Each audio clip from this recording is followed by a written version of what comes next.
What if I told you na hindi maling negosyo ang isang dahilan kung bakit nababankrupt ang maraming Pilipino entrepreneurs? Hindi dahil sa produkto, hindi dahil sa market, at hindi rin dahil sa kakulangan ng puhunan. Kadalasan ang sumisira sa isang negosyo ay mga tao. Oo, tama ang narinig mo. Pwede mong pagandahin ang business plan mo, ayusin ang marketing strategy mo, at kahit magbenta ka pa ng sobrang ganda at useful na produkto, pero kung napapaligiran ka ng maling tao, tuluyan kang maliligaw sa direksyon. At kung hindi mo ito maagapan, baka hindi lang negosyo ang mawala sa'yo, kundi pati tiwala sa sarili. Kaya sa video na ito, pag-uusapan natin ang 5 klase ng tao na sisira sa negosyo mo. Hindi ito exaggeration. Ito ay real talk na siguradong makaka-relate ka, lalo na kung nagsisimula ka pa lang. And while nakaka-bad trip silang lahat, may maganda ring balita. Pwede mo silang iwasan at pwede mong itama ang approach mo para hindi masayang ang pinaghirapan mong puhunan at oras. So kung seryoso ka talagang maging successful sa negosyo mo, tapusin mo ang video na ito. Kasi baka nasa paligid mo na ngayon ang mga taong sisira sa'yo at hindi mo lang napapansin.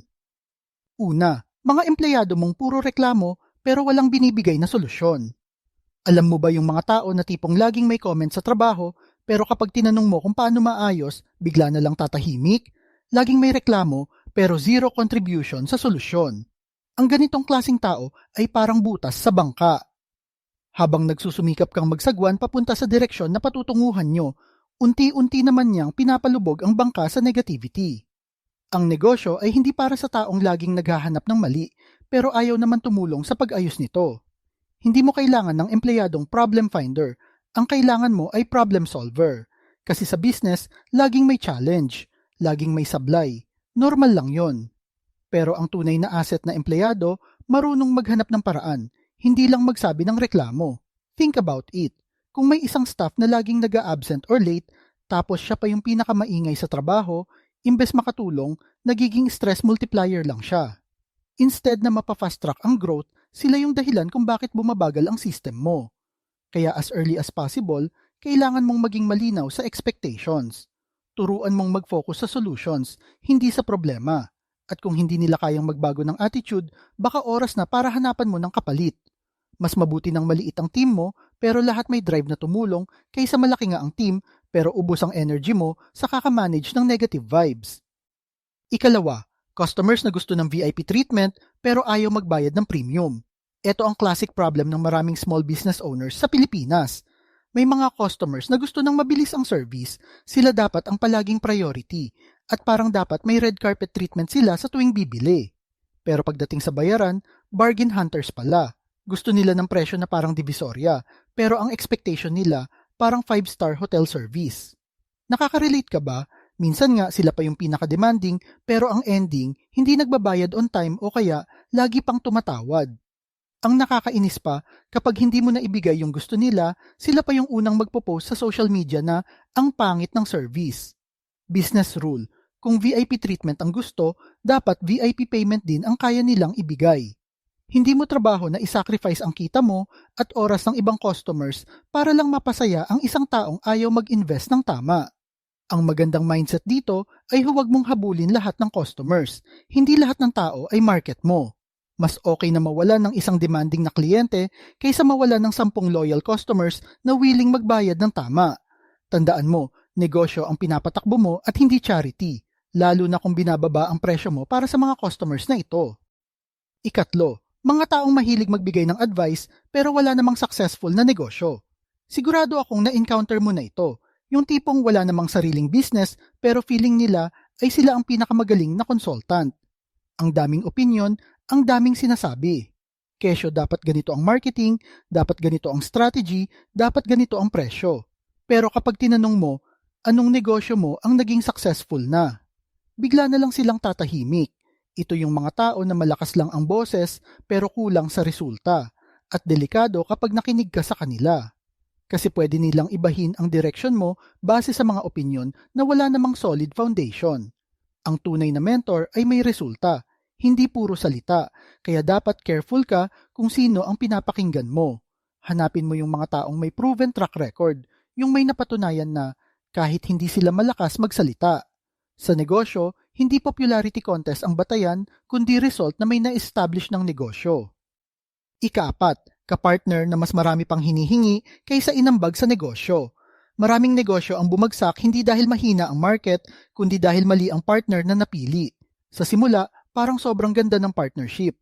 Ang daming pangarap, ang daming plano. Pero pagdating sa aktwal na trabaho, ikaw na lang pala ang palaging gumagalaw. Kung kita ang usapan, hati kayo.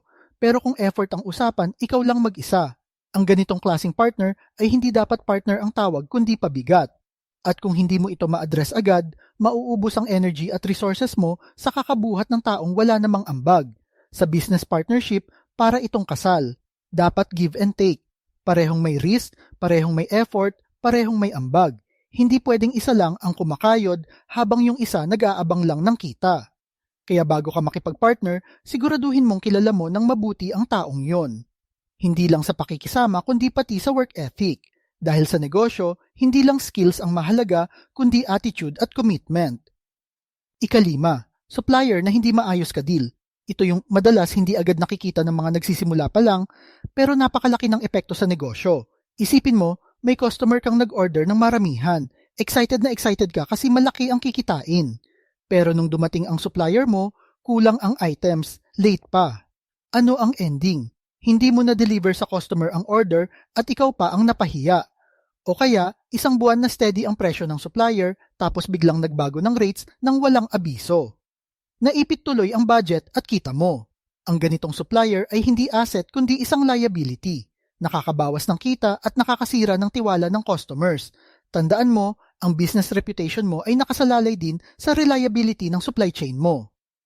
Kung hindi sila consistent at maaasahan, madadamay ang pangalan ng negosyo mo. Kaya dapat pumili ka ng supplier na transparent, fair at may integridad. Kasi sa negosyo, hindi lang produkto ang binebenta mo, kundi tiwala ng customers. Ika-6, pamilya o malapit na kaibigan na mahilig umasa sa libre galing sa negosyo mo. Ito na siguro ang pinakamasakit pero pinaka-common sa mga Pinoy entrepreneurs. Kapag may negosyo ka, parang automatic na iniisip ng ilang kamag-anak o kaibigan na libre na sila palagi. Kesyo sample lang, discount naman, o kaya naman libre mo na ako. Ang hindi nila naiintindihan, bawat produkto o serbisyo na ibinibigay mo ng libre ay galing sa puhunan at oras na pinaghirapan mo. Kung lagi mong pagbibigyan, hindi lang kita ang mawawala sa'yo, kundi pati respeto nila sa negosyo mo. Ang masama pa, sila pa yung unang nagtatanong kung bakit hindi lumalago ang negosyo mo, kahit sila mismo ang dahilan kung bakit lumiliit ang kita mo. Real talk. Ang tunay na sumusuporta na kaibigan o pamilya ay hindi hihingi ng libre. Sila yung bibili, magbabayad ng tama, at minsan pa nga nag-o-overpay para makatulong sa'yo. Sila yung nagre-rekomenda ng produkto mo sa iba, hindi yung umaasa na special treatment dahil close kayo. Kaya kung gusto mong tumagal ang negosyo mo, kailangan mong matutunang magsabi ng hindi sa ganitong ugali. Hindi ito pagiging madamot. Ito ay pagiging responsable at pagprotekta sa kinabukasan ng negosyo mo. Tandaan mo, hindi mo trabaho na maging charity para sa mga tamad gumastos. Ang negosyo mo ay para sa customers na willing magbayad, hindi para manlibre ng mga kamag-anak at kaibigan. So ayan ang 6 na klase ng tao na sisira sa negosyo mo.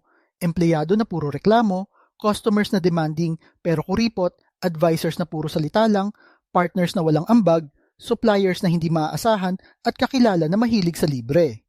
Lahat sila may potential na wasakin ang pinaghirapan mong negosyo kung hahayaan mo lang. Pero eto ang magandang balita. Kaya mong iwasan lahat ito. Kailangan lang malinaw ang standards mo, malinaw ang boundaries mo, at malinaw kung sino lang ang dapat mong payagan sa inner circle ng negosyo mo.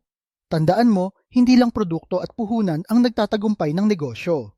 Ang totoong susi ay ang tamang tao sa paligid mo. Pwede mong kontrolin kung sino ang kukunin mong empleyado, kung sinong customers ang bibigyan mo ng extra service, kung sino ang mentor na pakikinggan mo, kung sinong partner ang sasamahan mo, at kung sinong supplier ang pagkakatiwalaan mo. At kapag natutunan mong i-filter ang mga taong ito, mas magiging madali, mas mabilis, at mas masaya ang journey mo bilang entrepreneur. So kung seryoso ka talagang maging successful, magsimula ka sa tanong na ito. Sino ang mga taong nasa paligid ko ngayon at sila ba ay makakatulong sa akin o sisira sa negosyo ko? Kung nagustuhan mo itong video, huwag kalimutan mag-like at i-share para makatulong din sa ibang nangangarap magnegosyo.